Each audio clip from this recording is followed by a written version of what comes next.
देखो अगली हेडिंग है गॉस की प्रमेय अथवा गॉस का नियम। इस लेसन का सबसे इम्पॉर्टेंट है, बहुत छोटा सा है। तो गॉस का नियम अथवा गॉस की प्रमेय देखो समझ लो क्या होता है। गॉस के प्रमेय अथवा गॉस के नियम के अनुसार किसी बंद पृष्ठ से होकर गुजरने वाला वैद्युत फ्लक्स उस पृष्ठ पर उपस्थित कुल आवेश का 1/ε0 गुना होता है। फाई क्या है? वैद्युत फ्लक्स।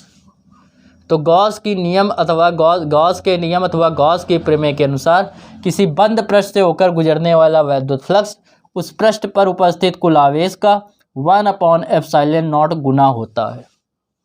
अर्थात फाई बराबर आएगा Q/ε0।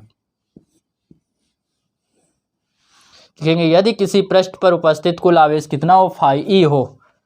बंद पृष्ठ पर उपस्थित कुल आवेश फाई हो, तब उसका वैद्युत फ्लक्स फाई बराबर Q/ε0। मात्रक आपको पता है न्यूटन मीटर स्क्वायर प्रति किलोग्राम, प्रति कूलम।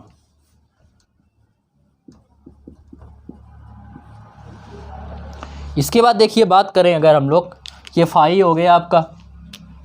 अब इसके बाद देखो हम लोग परंतु फाई बराबर आपने पढ़ा था क्या कि close integration vector E dot d A. तो अर्थात ये जब इसके बराबर है और ये भी इसके बराबर है तो ये तीनों भी आपस में क्या होंगे? बराबर होंगे। अतः फाई बराबर जो होगा वो होगा Q/ε0 और बराबर आ जाएगा close integration vector E dot d ए। यही क्या है? गॉस की नियम है अथवा गॉस की प्रमेय। अब देखो समझिए इसका प्रूविंग, इसको समझाते हैं, प्रूव कैसे करेंगे उत्पत्ति इसकी।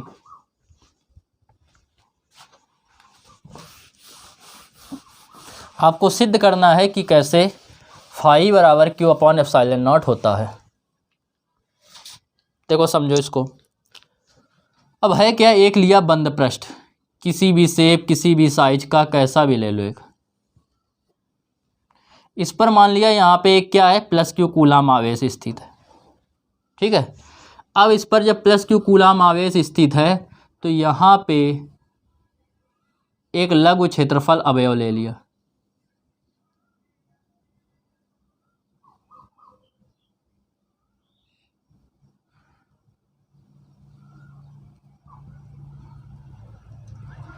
ये हो गया O, ये हो गया पॉइंट P।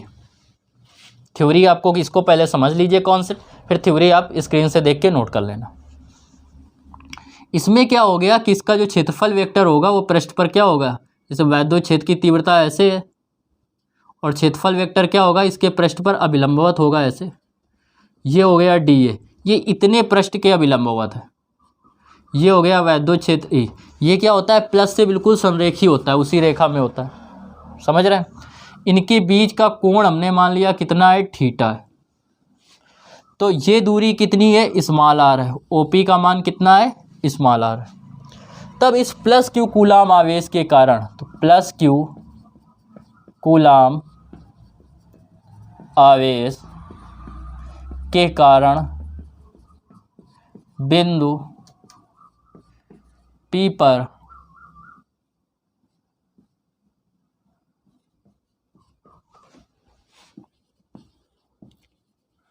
वैद्युत क्षेत्र की तीव्रता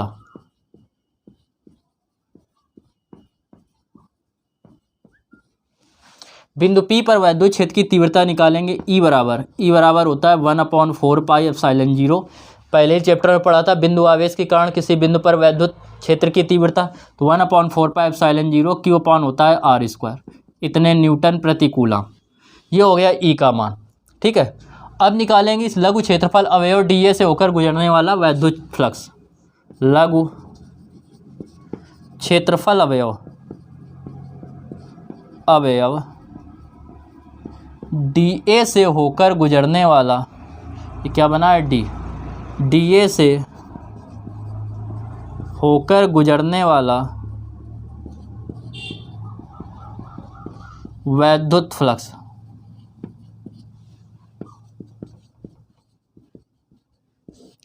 D फाई। लघु भाग के लिए निकालना है तो क्या होगा? छोटा भाग लेंगे। क्या होता है, वेक्टर ई डॉट डी ए। संपूर्ण पृष्ठ से होकर गुजरने वाला निकालेंगे,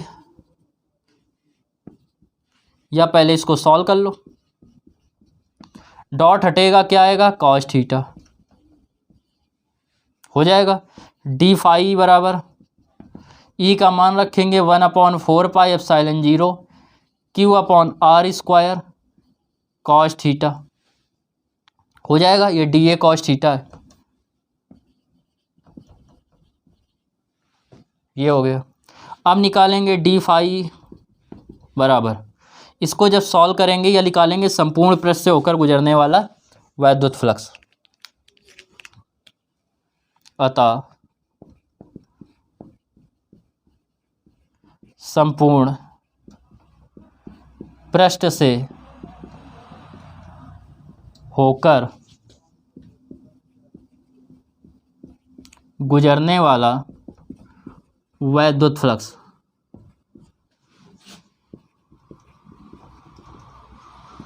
जब संपूर्ण पृष्ठ से होकर गुजरने वाला निकालेंगे फाई, तो फाई बराबर जो होगा वो हो जाएगा close integration 1/4πε0 Q/r² D A cos theta, ये हो गया। अब निकालेंगे इसका फाई बराबर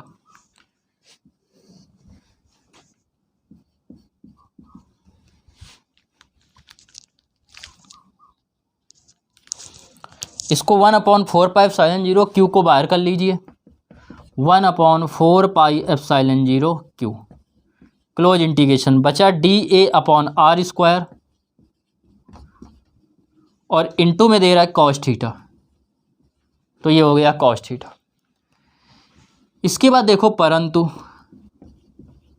आपने पढ़ा था कि जो dA/r² होता है वो होता है डी ओमेगा के घन कोण में बताया था। कॉस थीटा है मतलब इसका रेखीय सदिश ले लिया, ठीक है, इसका सदिश ले लिया तो एंगल भी ले लिया, तो ये पूरा हो जाएगा डी ओमेगा के बराबर। अतः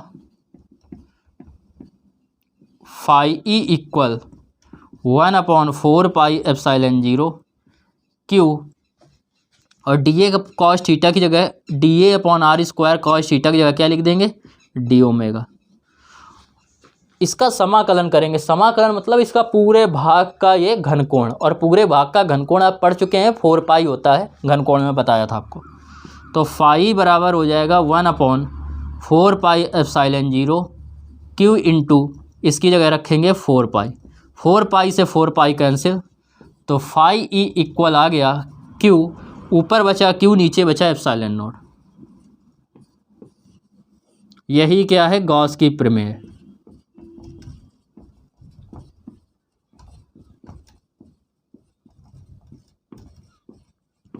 तो ये हो गया गॉस की प्रमेय का निगमन। उम्मीद करते हैं बच्चों आपको अच्छे से समझ में आ गया होगा। नहीं आया समझ में, रिवर्स करके देखें, जो दिक्कत हो तो कमेंट्स करके हमें बता दें। देखो समझिए गॉस के नियम के अनुप्रयोग, गॉस के नियम के अनुप्रयोग समझिए। देखो गॉस का नियम जो होता है सममित रूप से आवेशित, मतलब एक समान रूप से कोई पृष्ठ अगर आवेशित किया जाए तो उसके समीप या उसके निकट वैद्युत क्षेत्र की तीव्रता ज्ञात करने के कारण किया जाता है। उसके कारण उस सममित आवेश वितरण जो चालक पर समान रूप से जो आवेश वितरण किया गया है, उस चालक के कारण उसके समीप चालक हो या अचालक हो या उस पृष्ठ के कारण उसके समीप वैद्युत क्षेत्र की तीव्रता ज्ञात करने में किया जाता है। ठीक है, अब देखिए समझिए कि जैसे इसका नंबर 1 जो अनुप्रयोग है, एप्लीकेशन जिसको बोलते हैं इंग्लिश में, वो है अनंत लंबाई के एक समान रूप से आवेशित एक चालक छड़ है, ठीक है, जिसके कारण आपको वैद्युत क्षेत्र की तीव्रता ज्ञात करनी है। तो देखो हमने माना एक अनंत लंबाई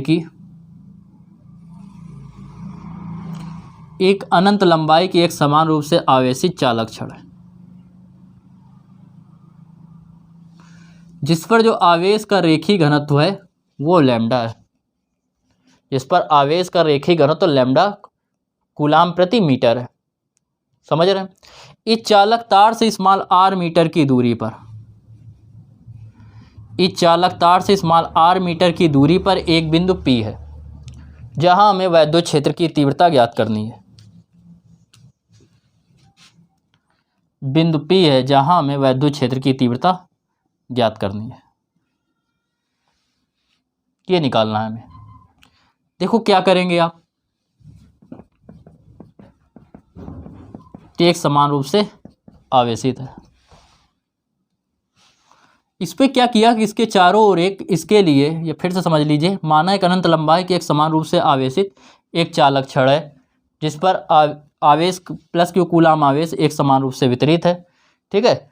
और जिस पर आवेश का जो रेखीय घनत्व है वो क्या है, लैम्डा कूलाम प्रति मीटर है। इस चालक से स्मॉल r मीटर की दूरी पर एक बिंदु P है जहां हमें वैद्युत क्षेत्र की तीव्रता ज्ञात करनी है। इसके लिए क्या करते हैं, एक बिंदु P से होकर गुजरने वाला इस चालक तार के चारों ओर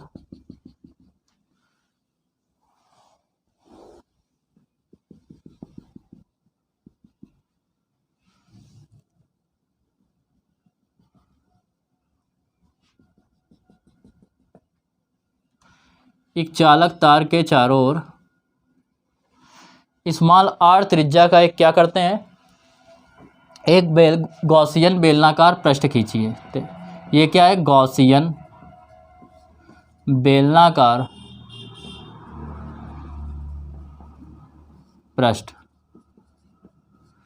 एक गॉसियन बेलनाकार पृष्ठ खींचते हैं, समझ रहे हैं। जिसकी लंबाई हमने मान ली कितनी है, इसकी लंबाई माना स्मॉल l है, तो माना स्मॉल l लंबाई का तथा स्मॉल r त्रिज्या का इस चालक तार के चारों ओर एक गॉसियन बेलनाकार पृष्ठ खींचते हैं, ठीक है। ये काल्पनिक पृष्ठ है। आवेश की सममित के कारण, इस पर चूंकि आवेश का एक समान रूप से वितरित है, तो आवेश की सममित के कारण इस पृष्ठ के प्रत्येक बिंदु पर वैद्युत क्षेत्र की तीव्रता समान होगी, क्योंकि वैद्युत क्षेत्र की तीव्रता ई बराबर आपने पढ़ा है 1/4πε0 Q/r² होता है। तो इस पृष्ठ की यहाँ से दूरी क्या होगी, समान होगी। इस पर आवेश भी समान है, तो आवेश और दूरी पर ही वैद्युत क्षेत्र की तीव्रता निर्भर करती है। तो जब आवेश समान, दूरी समान, तो क्या होगी, वैद्युत क्षेत्र की तीव्रता भी क्या होगी, समान होगी। अब देखो समझो, अब निकालेंगे क्या कि यहाँ तक आपको क्लियर हो गया। तो देखो इसके चारों ओर माना बिंदु P के चारों ओर एक लघु क्षेत्रफल अवयव खींचते हैं। इसके चारों ओर मान लिया कि लघु क्षेत्रफल अवयव dA है। अब देखो वैद्युत क्षेत्र की तीव्रता तो इस पर क्या होगी, एक समान होगी, और इस पर पृष्ठ पर अभिलंबवत बाहर की ओर होगी, प्लस से हमेशा दूर की ओर होती है, तो इस तरफ होगी। अब देखो बात करें अगर इसके क्षेत्रफल एक वेक्टर की, तो जो लघु क्षेत्रफल वेक्टर होगा इसका, तो क्षेत्रफल अवयव मान लिया dA, और इसका जो क्षेत्रफल वेक्टर है वो मान लिया क्या है, वेक्टर dA है। फिर से समझिए इसको पूरा, कि माना अनंत लंबाई की एक समान रूप से आवेशित एक चालक छड़ है जिस पर आवेश का जो रेखीय घनत्व है, क्योंकि ये लंबी है तो इसका रेखीय घनत्व जो होगा वो कितना होगा, लैम्डा कूलाम प्रति मीटर है। इस चालक से स्मॉल r मीटर की दूरी पर एक बिंदु P है जहाँ में वैद्युत क्षेत्र की तीव्रता ज्ञात करनी है। इसके लिए हम क्या करते हैं, बिंदु P से होकर गुजरने वाले तथा स्मॉल l लंबाई के इस चालक छड़ के संकेंद्री एक गॉसियन बेलनाकार पृष्ठ खींचते हैं। आवेश की सममित के कारण इस पृष्ठ के प्रत्येक बिंदु पर वैद्युत क्षेत्र की तीव्रता क्या होगी, समान होगी, तथा पृष्ठ पर अभिलंबवत बाहर की ओर होगी। क्यों होगी, डायरेक्शन समझाया है, प्लस आवेश के कारण हमेशा दूर की ओर। माना बिंदु P के चारों ओर एक लघु क्षेत्रफल अवयव dA है जिसका क्षेत्रफल वेक्टर dA पृष्ठ पर क्या है, अभिलंबवत बाहर की ओर है। दोनों की डायरेक्शन सेम हो गई, तो बीच के बना कोण क्या होगा, 0 डिग्री होगा। इसी प्रकार अगर इधर कहीं पे माने पृष्ठ P' पॉइंट माना, तो वैद्युत क्षेत्र की तीव्रता इसके कारण क्या होगी, उसकी दिशा इस तरफ होगी, वेक्टर ही। और क्षेत्रफल वेक्टर अगर ये ऐसे मान रहा है पृष्ठ, तो ये क्या होगा, ऐसे लंबवत, इस प्रकार लंबवत होगा dA। तो इनके बीच कोण कितना होगा, 90। और आपको अभी प्रूव किया था जब गॉस वैद्युत फ्लक्स पढ़ाया था कि जब इनके बीच बना कोण 90 हो, मतलब cos थीटा बराबर cos 90, cos 90 का मान 0, तो इनका वैद्युत फ्लक्स क्या होगा, यहाँ पे 0 हो जाएगा। तो वैद्युत फ्लक्स हो गया 0। तो इसके कारण इस पर निकालना है, मतलब इसके संपूर्ण इस पर लंबाई के कारण निकालेंगे। तो लघु क्षेत्रफल अवयव, लघु क्षेत्रफल अवयव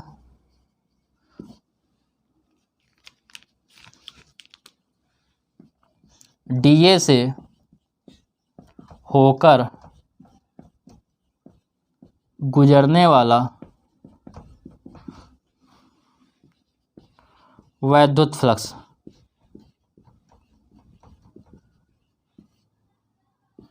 डी फाई, डी फाई लेंगे तो क्या होगा, vector E dot d A, तो ये हो जाएगा डी फाई बराबर वेक्टर ई, जब वेक्टर और डॉट हटाएंगे तो आएगा E D A cos theta, ये आ जाएगा। दोनों की डायरेक्शन सेम है, लिखेंगे परंतु वेक्टर ई समांतर है किसके, डी ए के, अतः थीटा इक्वल हो जाएगा कितने के, 0 डिग्री, एक ही दिशा में। जब थीटा इनके बीच का 0 है तो डी फाई जो आएगा, डी फाई ई वो बराबर हो जाएगा E D A cos 0। Cos 0 का मान होता है 1, 1 का इसमें गुणा करेंगे तो आएगा डी फाई ई बराबर ई डी ए। ये हो गया, ये हो गया केवल इतने भाग के लिए। आपको पूरे पृष्ठ के कारण निकालना है, तो अतः संपूर्ण गॉसियन पृष्ठ के कारण, या संपूर्ण गॉसियन पृष्ठ से होकर गुजरने वाला, क्योंकि इसके कारण निकालना है, संपूर्ण गॉसियन पृष्ठ से होकर गुजरने वाला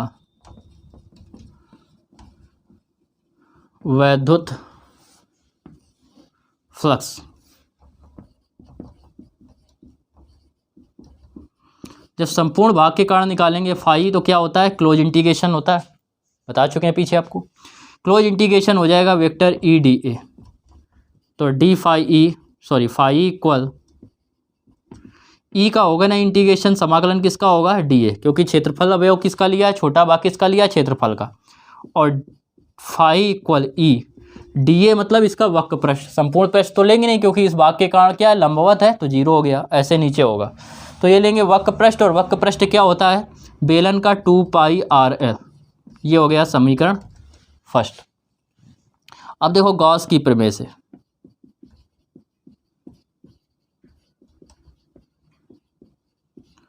गॉस की प्रमेय से जो फाई होता है वो बराबर होता है क्यू अपॉन एप्सिलॉन नॉट। यहाँ पे रखेंगे क्यू अपॉन एप्सिलॉन नॉट, अतः फाई की जगह रखेंगे Q upon epsilon not E into 2 pi R L.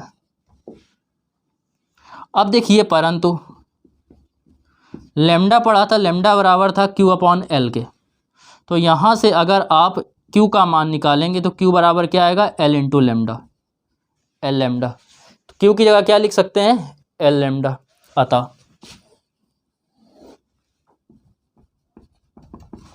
यहाँ पे लिखेंगे एल लेमडा, तो हो जाएगा L lambda upon epsilon not,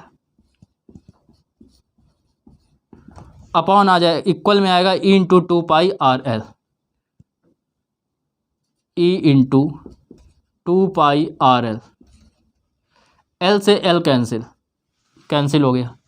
ई का मान यहाँ से निकालेंगे क्योंकि निकालना है वैद्युत क्षेत्र की तीव्रता, तो 2 पाई को एप्सिलॉन नॉट के साथ लिख दीजिए, तो 2 पाई एप्सिलॉन नॉट, ये लेमडा, लेमडा के नीचे लिख लीजिए आर, चाहे ये ले लीजिए, या आपको पता है कि 1/4 पाई एप्सिलॉन 0 का मान, तो यहाँ पे 2 की जगह 4 करने के लिए 2 का नीचे गुणा 2 का ऊपर गुणा, तो ई का जो मान आएगा 1/4 pi epsilon 0 2 lambda upon R, इतने, और इसका मात्रक होगा न्यूटन प्रति कूलम, इसका मात्रक हो गया। तो ये आपका हो गया इसका डेरिवेशन। उम्मीद करते हैं बच्चों समझ में आया होगा। जिसको कम समझ में आएगा तो वीडियो को रिवर्स करें, रिवर्स करके फिर से देखें, एक बार 2-3 बार देखेंगे, आपको बहुत अच्छे से समझ में आया होगा, आ जाएगा। फिर भी कोई दिक्कत होती है तो आप कमेंट्स करके हमें ज़रूर बताएं। नोट कर लीजिए, स्क्रीनशॉट लेना चाहें स्क्रीनशॉट ले लें। देखो दूसरे अनुप्रयोग में गॉस के नियम के सेकंड अनुप्रयोग में कह रहा है, अनंत विस्तार के समतल आवेशित अचालक चादर के निकट वैद्युत क्षेत्र की तीव्रता। तो देखो एक माना कि अचालक क्या है, चादर है, एक मान लिया अचालक चादर है,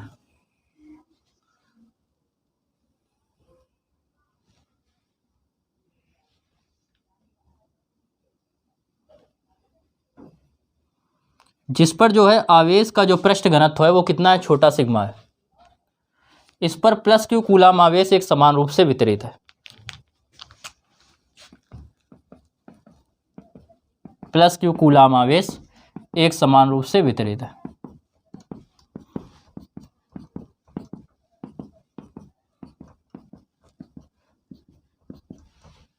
अब देखो समझो, जैसे ये हो गई एक चादर, ठीक है, इस पर एक प्लस क्यू कूलाम आवेश वितरित है। इससे कुछ दूरी पर जैसे ये रखी है, तो यहाँ पे एक बिंदु P है, इससे स्मॉल r मीटर की दूरी पर या कुछ दूरी पर एक बिंदु P है जहाँ हमें वैद्युत क्षेत्र की तीव्रता ज्ञात करनी है। अब इसमें एक चादर को ऐसे तो बना नहीं सकते, इसलिए ऐसे दिखाया गया है, ठीक है। अब इससे क्या है, इससे माना कि इससे यहाँ से, जैसे ये चादर थी, ये चादर है, इससे कुछ दूरी पर ऐसे है तो ऐसे, इससे कुछ दूरी पर एक बिंदु क्या है, P है, जहाँ हमें वैद्युत क्षेत्र की तीव्रता ज्ञात करनी है। क्लियर हुआ। अब देखो क्या किया, थ्योरी आपको बता दिया है, उसी से लिखना है, फिगर्स जो दिया गया है।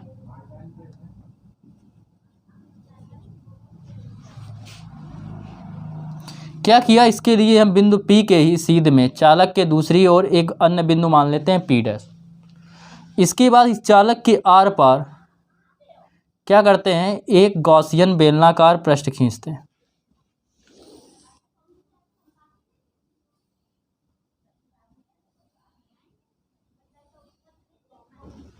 एक गॉसियन बेलनाकार पृष्ठ खींचते हैं, जिसके सिरे क्या है, बिंदु P व P डैश पर है, ठीक है, बिल्कुल सीधा है, जिसके सिरे बिंदु P व P डैश पर है, और जिसका जो पृष्ठीय क्षेत्रफल है वो क्या है, स्मॉल ए, कैपिटल ए है। माना एक अनंत एक समान रूप से आवेशित अनंत विस्तार की एक समतल आवेशित चादर है, जिस पर आवेश का पृष्ठ घनत्व छोटा सिग्मा है। इस पर प्लस क्यू कूलाम आवेश एक समान रूप से वितरित है, छोटा सिग्मा कूलाम प्रति मीटर स्क्वायर। इसके लिए हमने इससे कुछ दूरी पर एक बिंदु P है चादर से, जहाँ हमें वैद्युत क्षेत्र की तीव्रता ज्ञात करनी है। इसके लिए हम क्या करते हैं, बिंदु P के सीध में चादर के दूसरी ओर एक अन्य बिंदु P डैश मान लेते हैं। क्लियर। अब इसके आर पार एक ऐसे काल्पनिक बेलनाकार गॉसियन पृष्ठ खींचते हैं, काल्पनिक गॉसियन बेलनाकार पृष्ठ खींचते हैं। ये क्या है, गॉसियन पृष्ठ,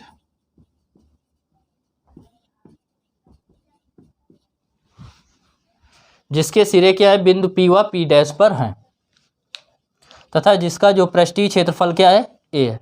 अनुप्रस्थ परिच्छेद क्षेत्रफल, अनुप्रस्थ परिच्छेद क्षेत्रफल कितना है, A। अनुप्रस्थ परिच्छेद क्षेत्रफल क्या होता है, जैसे ये है तो इसका ये वाला भाग, ये क्या हो गया, अनुप्रस्थ परिच्छेद क्षेत्रफल बेलन का, ठीक है।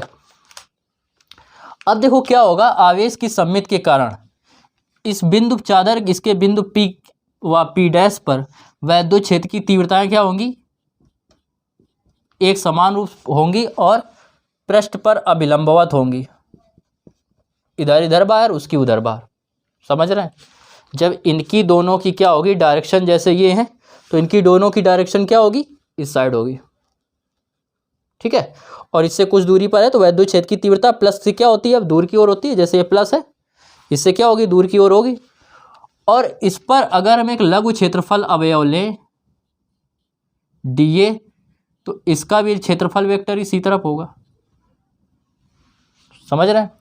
लघु क्षेत्रफल अवयव dA लें तो इसका भी क्षेत्रफल अवयव इस तरफ होगा, पृष्ठ पर बाहर, ये डायरेक्शन बता रहा है। तो देखो P व P डैश से होकर, अब देखो, और इधर जो क्षेत्रफल वेक्टर होगा वो ऐसे होगा, वैद्युत क्षेत्र की रेखाएं इधर, पृष्ठ क्षेत्रफल इधर, दोनों क्या हो गए, लंबवत, और लंबवत होने के कारण क्या होगा, 0। तो यहाँ पे इस पृष्ठ का छोड़ देंगे, ठीक है, इसका तो हो जाएगा 0। तो ये वाले पृष्ठों का लेंगे केवल जो समांतर होगा। तो लेंगे बिंदु P व P डैश के लघु क्षेत्रफल अवयव, या ऐसे ले लो, लघु क्षेत्रफल अवयव dA से होकर गुजरने वाला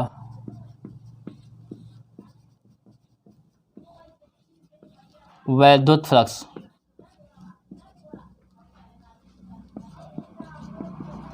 इस गुजरने वाला जब वैद्युत फ्लक्स लेंगे d फाई E, क्योंकि लघु क्षेत्रफल अवयव से ले रहे हैं, तो एक तो पी इसके पी के कारण होगा,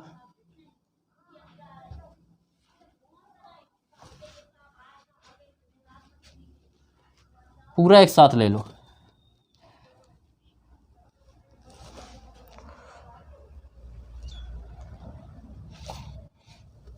या लेंगे गुजरने वाला वैद्युत फ्लक्स, तो ये क्या होगा वेक्टर ई डॉट डी ए, ये हो गया इसका पी का और ये हो जाएगा इसका भी पी का हो गया, ये पी डैश का भी वेक्टर ई डॉट डी ए,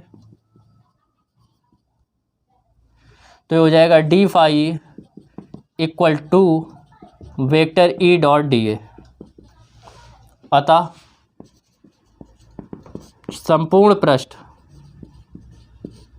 संपूर्ण गॉसियन पृष्ठ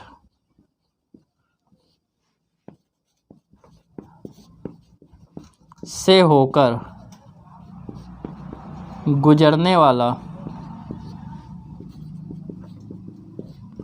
वो वैद्युत फ्लक्स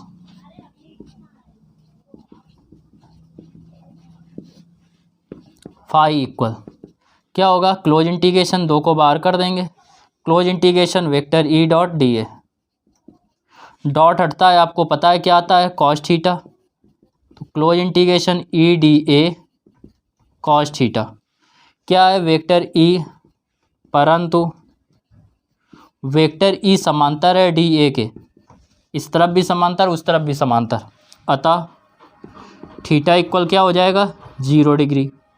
तब फाई इक्वल हो जाएगा to close integration E D A cos 0, cos 0 का मान कितना होगा 1 का इसमें गुणा करेंगे, फाई इक्वल टू ये हो जाएगा ई, इसका मान हो गया 1, इसका निकालेंगे क्लोज इंटीग्रेशन डी ए का समाकलन, तो डी ए का समाकलन क्या दे रहा था अनुप्रस्थ पर ये क्षेत्रफल ए, तो इसका हो जाएगा ए, तो यहाँ से लेंगे फाई बराबर आ गया ई इंटू ए। समीकरण फर्स्ट लिखेंगे गॉस की प्रमेय से,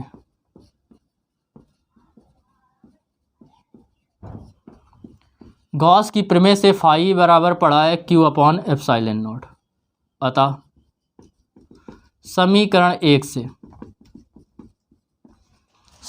1 में फाई की जगह क्या लिख देंगे क्यू अपॉन एप्सिलॉन नॉट, तो ये हो जाएगा क्यू अपॉन एप्सिलॉन नॉट बराबर ई इंटू ए, ये हो गया। अब देखो यहाँ से परंतु चूँकि छोटा सिग्मा बराबर पड़ा है क्यू अपॉन ए, यहाँ से क्यू लेंगे तो क्या होगा छोटा सिग्मा इंटू ए, ये इधर आ जाएगा, अतः क्यू की जगह रखेंगे छोटा सिग्मा ए, नीचे दे रहा है एप्सिलॉन नॉट, यहाँ पे 2 था इसको 2 बना लीजिए,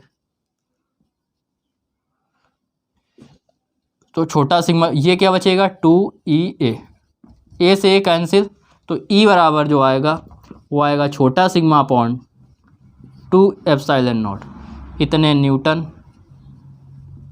प्रति कूलम, ये हो गया।